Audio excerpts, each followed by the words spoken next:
शेतकऱ्यांची प्रलंबित नुकसान भरपाई तातडीने वितरित करा. ॲडव्होकेट जयश्री शेळके, शिवसेनेचे तहसीलदारांना निवेदन. सन 2025-26 मध्ये झालेल्या अतिवृष्टीमुळे नुकसानग्रस्त झालेल्या मोताळा तालुक्यातील पात्र शेतकऱ्यांना प्रलंबित नुकसान भरपाई तातडीने वितरित करावी, अशी मागणी शिवसेना उद्धव बाळासाहेब ठाकरे पक्षाच्या राज्य प्रवक्त्या ॲडव्होकेट जयश्री शेळके यांनी तहसीलदार मोताळा यांना दिलेल्या निवेदनाद्वारे केली आहे. निवेदनात नमूद करण्यात आले आहे की अतिवृष्टीमुळे तालुक्यातील हजारो शेतकऱ्यांच्या सोयाबीन, कापूस, तूर, मका तसेच इतर खरीप पिकांचे मोठ्या प्रमाणावर नुकसान झाले होते. महसूल व कृषी विभागामार्फत पंचनामे करून शासनाने नुकसान भरपाई जाहीर केली असली तरी आजही अनेक पात्र शेतकऱ्यांच्या बँक खात्यात मदतीची रक्कम जमा झालेली नसल्याने ते आर्थिक संकटाचा सामना करत आहेत. नैसर्गिक आपत्तीनंतर पुन्हा शेती उभी करण्यासाठी बियाणे, खते, औषधे, मजुरी आदींवर मोठा खर्च करावा लागत आहे. अनेक शेतकऱ्यांनी कर्ज काढून शेतीची कामे पूर्ण केली असतानाही नुकसान भरपाई वेळेत न मिळाल्याने त्यांची आर्थिक कोंडी वाढली आहे. काही शेतकरी तांत्रिक त्रुटी, कागदपत्रातील विसंगती आणि प्रशासकीय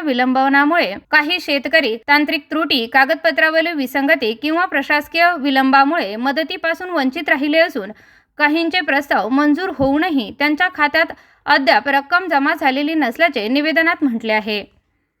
उद्धव बाळासाहेब ठाकरे पक्षाच्या वतीने मोताळा तहसीलदार यांना निवेदन देण्यासाठी आणि 2025-26चे जी काही अतिवृष्टीची मदत होती ती अद्यापपर्यंत शेतकऱ्यांना मिळाली नाही, त्याचा जाब विचारण्यासाठी आम्ही सगळे शिवसैनिक या ठिकाणी आलेलो होतो.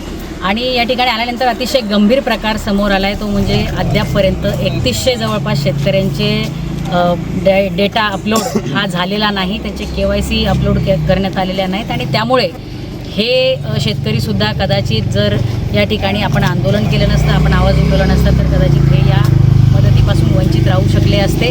परंतु आज या ठिकाणी आम्ही माननीय तहसीलदार यांना त्या संदर्भातली सगळी सत्यता, वस्तुस्थिती ही लक्षात आणून दिली आहे आणि पुढच्या 8 दिवसामध्ये या 3100 लोकांचाही पूर्ण डेटा हा अपलोड केला जाईल आणि लवकरात लवकर शासनाने आणि प्रशासनाने सुद्धा ही नुकसान भरपाईची रक्कम शेतकऱ्याच्या खात्यात जमा केली पाहिजे. शासन सातत्याने शेतकऱ्यांबाबत उदासीनतेचं धोरण ठेवतंय आणि त्यामुळे खूप मोठा फटका, खूप मोठा त्रास हा शेतकऱ्यांना सहन करावा लागतोय. ही 25-26ची नुकसानीची रक्कम जर शेतकऱ्याच्या खात्यामध्ये महिन्याभरापूर्वी जमा झाली असती तर कदाचित पेरणीच्या उपयोगी पडली असती, परंतु दुर्दैवाने ती मदत शेतकऱ्यांना होऊ शकली नाही. आता आमची पुन्हा एकदा शासनाला आणि प्रशासनालाही विनंती आहे की लवकरात लवकर तातडीने 25-26ची नुकसानीची, अतिवृष्टीची जी काही रक्कम आहे ती शेतकऱ्याच्या खात्यात जमा करा.